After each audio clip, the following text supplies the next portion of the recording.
नमस्कार दोस्तों, सनातन स्तुति में आपका बहुत बहुत स्वागत है। ऐसी आशा करती हूँ कि माँ भगवती दुर्गा की कृपा सदैव आप पर और आपके समस्त परिवार पर बनी रहे। दोस्तों, आज की वीडियो में मैं आपसे बात करने वाली हूँ जीवित पुत्रिका व्रत के बारे में। जीवित पुत्रिका का व्रत, जिसे जितिया भी कहा जाता है, आश्विन मास की कृष्ण पक्ष की अष्टमी तिथि के दिन रखा जाता है।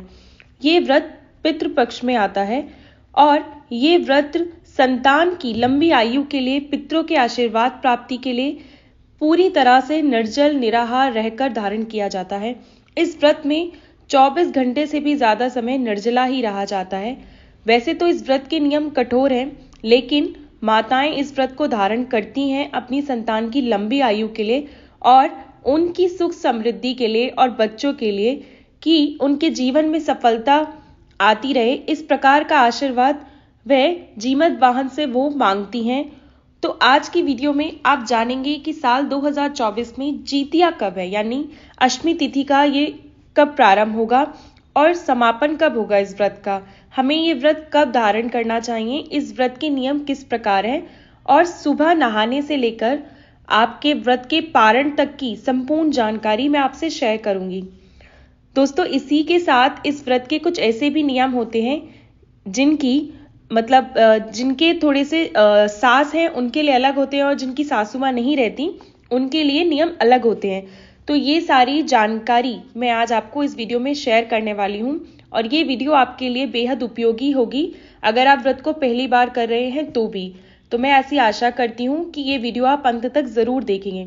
तो सबसे पहले ये जानते हैं कि जितिया कब है, जीवित पुत्रिका का व्रत कब रखा जाएगा। देखिए, जैसा कि मैंने कहा कि आश्विन मास की कृष्ण पक्ष की अष्टमी तिथि को यह व्रत रखा जाएगा। तो इस साल अष्टमी तिथि का प्रारंभ हो रहा है मंगलवार को, यानी कि 24 सितंबर को 12:03 पर अष्टमी तिथि और शुरू होगी और समाप्त हो रही है 25 सितंबर को, यानी कि बुधवार के दिन दोपहर 12:01 पर। तो ये व्रत सूर्योदय कालीन तिथि के अनुसार ही रखा जाएगा। इस आधार पर 25 सितंबर 2024 बुधवार के दिन जीवित पुत्रिका का व्रत रखा जाएगा। तो 25 सितंबर को हम व्रत धारण करेंगे, तो 24 सितंबर 2024 मंगलवार के दिन से ही हमारा जो है नियम शुरू होगा और बृहस्पतिवार के दिन व्रत का पारण किया जाएगा।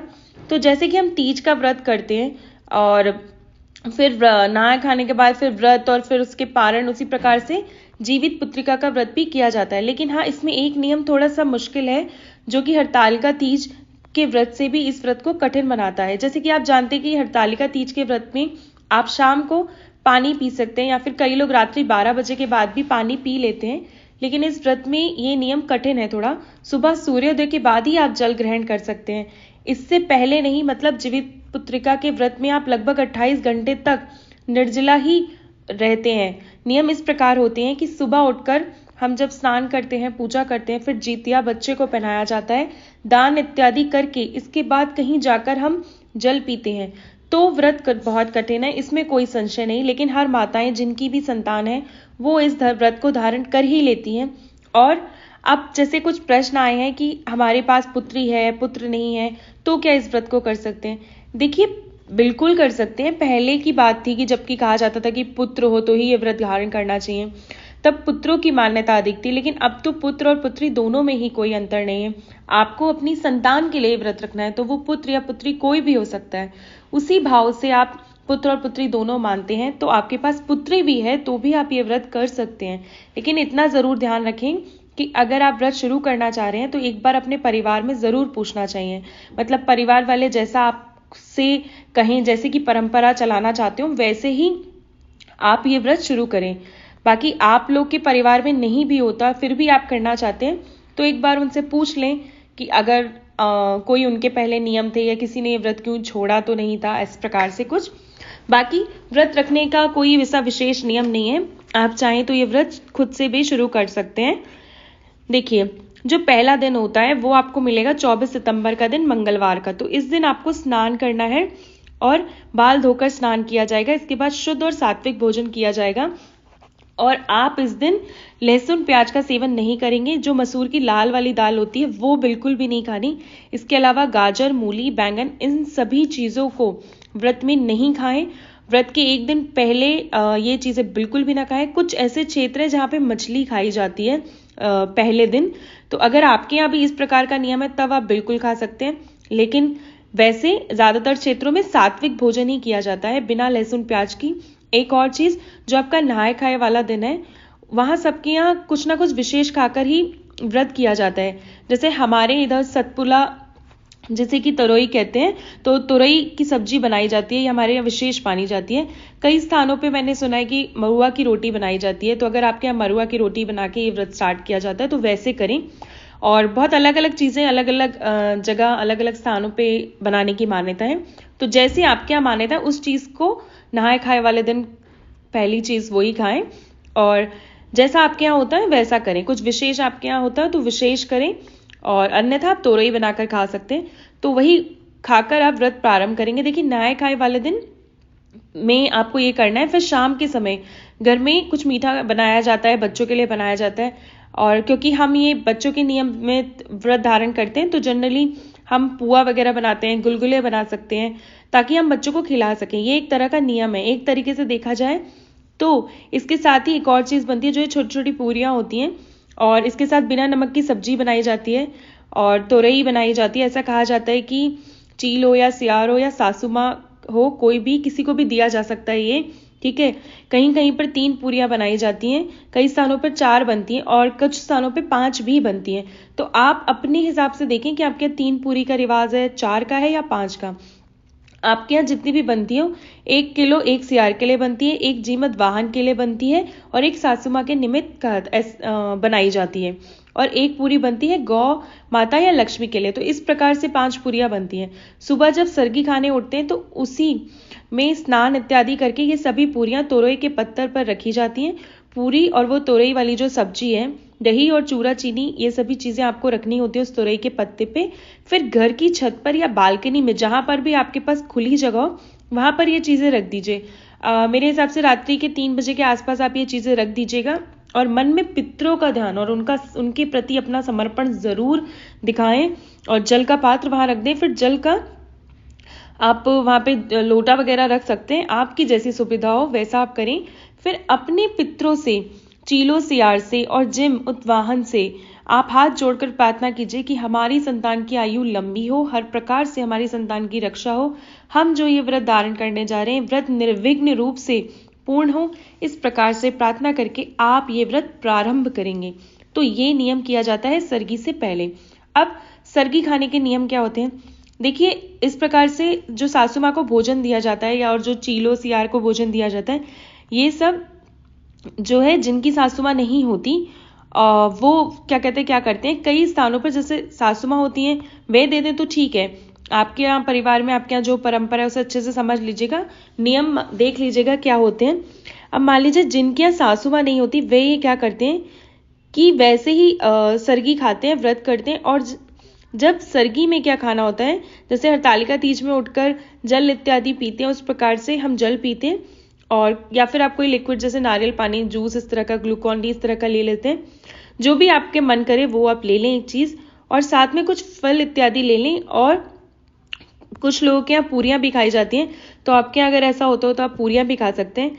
लेकिन अगर आप बहुत कुछ भी नहीं खाते, मतलब ज़रूरी तो नहीं है खाना, मन भी नहीं करता इतनी सुबह, तो उस समय कुछ खाने का, तब भी आप ये काम ज़रूर करें कि थोड़ा सा दही और थोड़ा सा बूरा या हल्की सी चीनी डालकर, मतलब आधा चम्मच ही सही, लेकिन खाइएगा ज़रूर, ये शुभ माना जाता है। मतलब हमें दही ज़रूर लेना चाहिए सुबह, दही, चूरा और चीनी।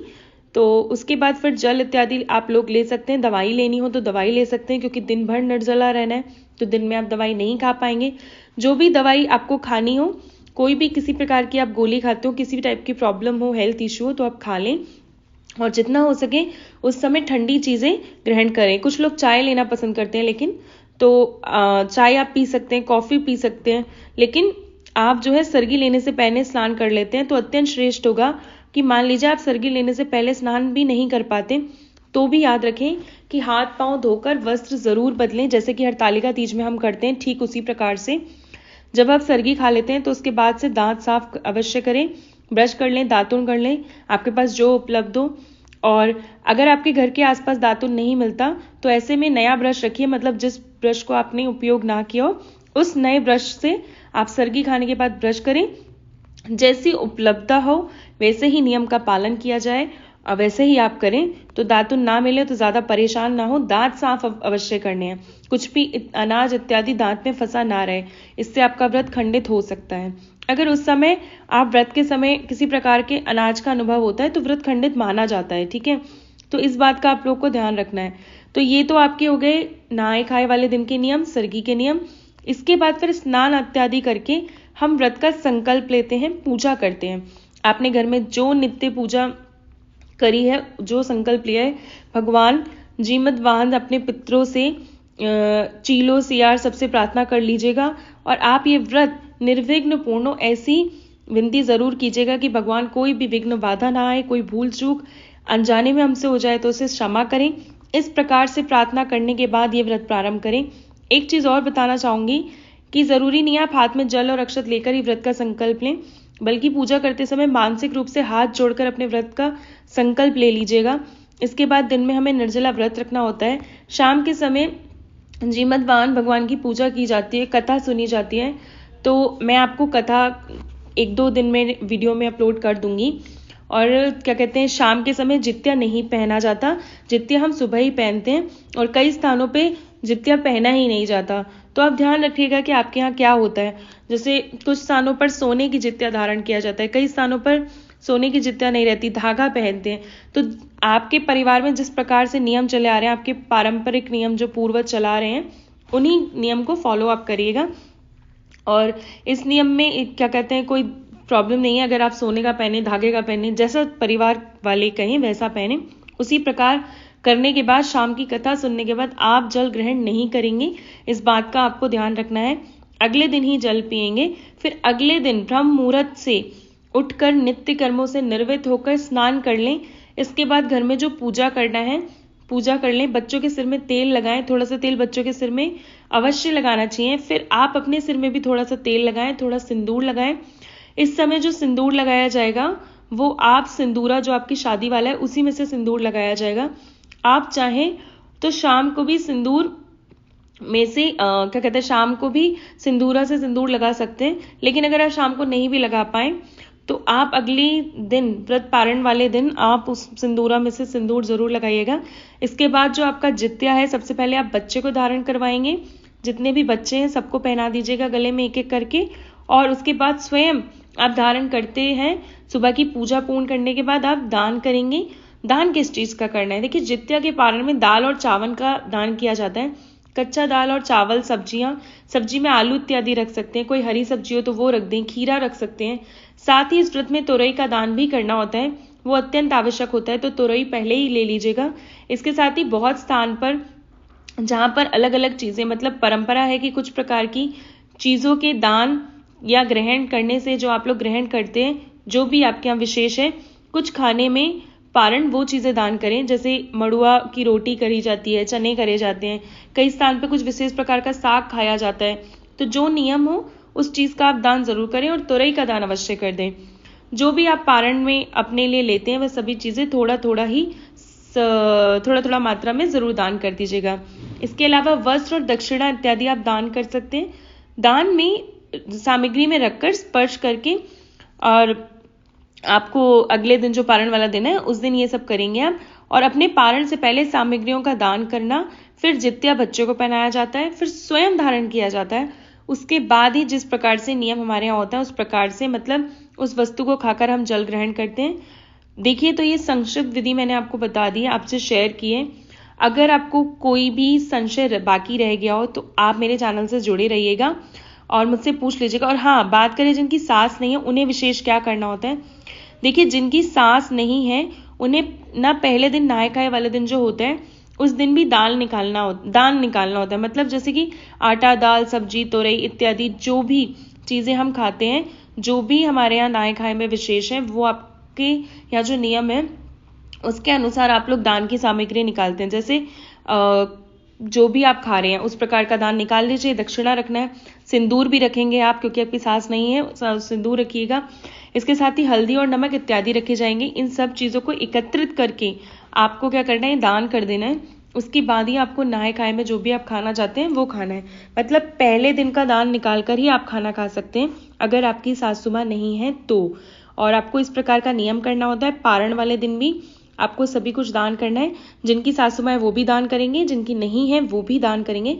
बस जिनकी सासू माँ नहीं है वो पहले दिन भी दान करते हैं, जिनकी सासू माँ है वो तो पहले दिन सासू माँ के लिए बना ही देते हैं।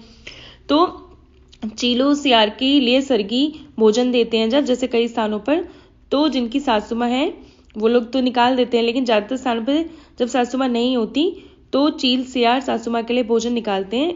ये याद रखिएगा कि आप, क्योंकि आप सासू माँ को खिला तो सकते नहीं, तो उनके लिए भी दान निकाल दीजिएगा। तो ज़रूरी होता है ये कुछ नियम फॉलो करना। और जीवित पुत्री का व्रत एक बहुत बड़ा व्रत माना जाता है संतानवती महिलाओं के लिए। ये व्रत बहुत विशेष भी माना जाता है, इसलिए ये व्रत के थोड़े छोटे छोटे जो नियम है सावधानी से इनका पालन कीजिएगा। और देखिए, भाव बहुत सच्चा होना चाहिए। और मुझे पता है कि सभी माताओं का अपने संतान के प्रति बहुत ही निश्चल भाव रहता है। ये व्रत आप लोग अच्छे से कर पाएंगी। और अगर कोई भी चीज़ हो जो आपको समझ नहीं आई तो मुझसे कमेंट सेक्शन में पूछ लीजिएगा। तो इसी के साथ मैं ये वीडियो समाप्त करती हूँ। और ये भी मैं आपको बताना चाहूँगी कि मैंने महालक्ष्मी व्रत का उद्यापन किस प्रकार करना है वो वीडियो में अपलोड कर दिया है। और पूर्णिमा का व्रत कैसे करेंगे उसकी मैं वीडियो जल्दी अपलोड करने जा रही हूँ। साथ ही पितृपक्ष के क्या नियम है, क्या आप पितृपक्ष में सुहाग की सामग्री खरीद सकते हैं या नहीं, इस प्रकार के बहुत से प्रश्नों के उत्तर मैंने अपनी वीडियो में दे दिए हैं। मैं आशा करती हूँ कि आप सभी जाकर चैनल पर एक बार वीडियोस जरूर चेक कर लेंगे। और इसी के साथ मैं वीडियो समाप्त करती हूँ। हर हर महादेव।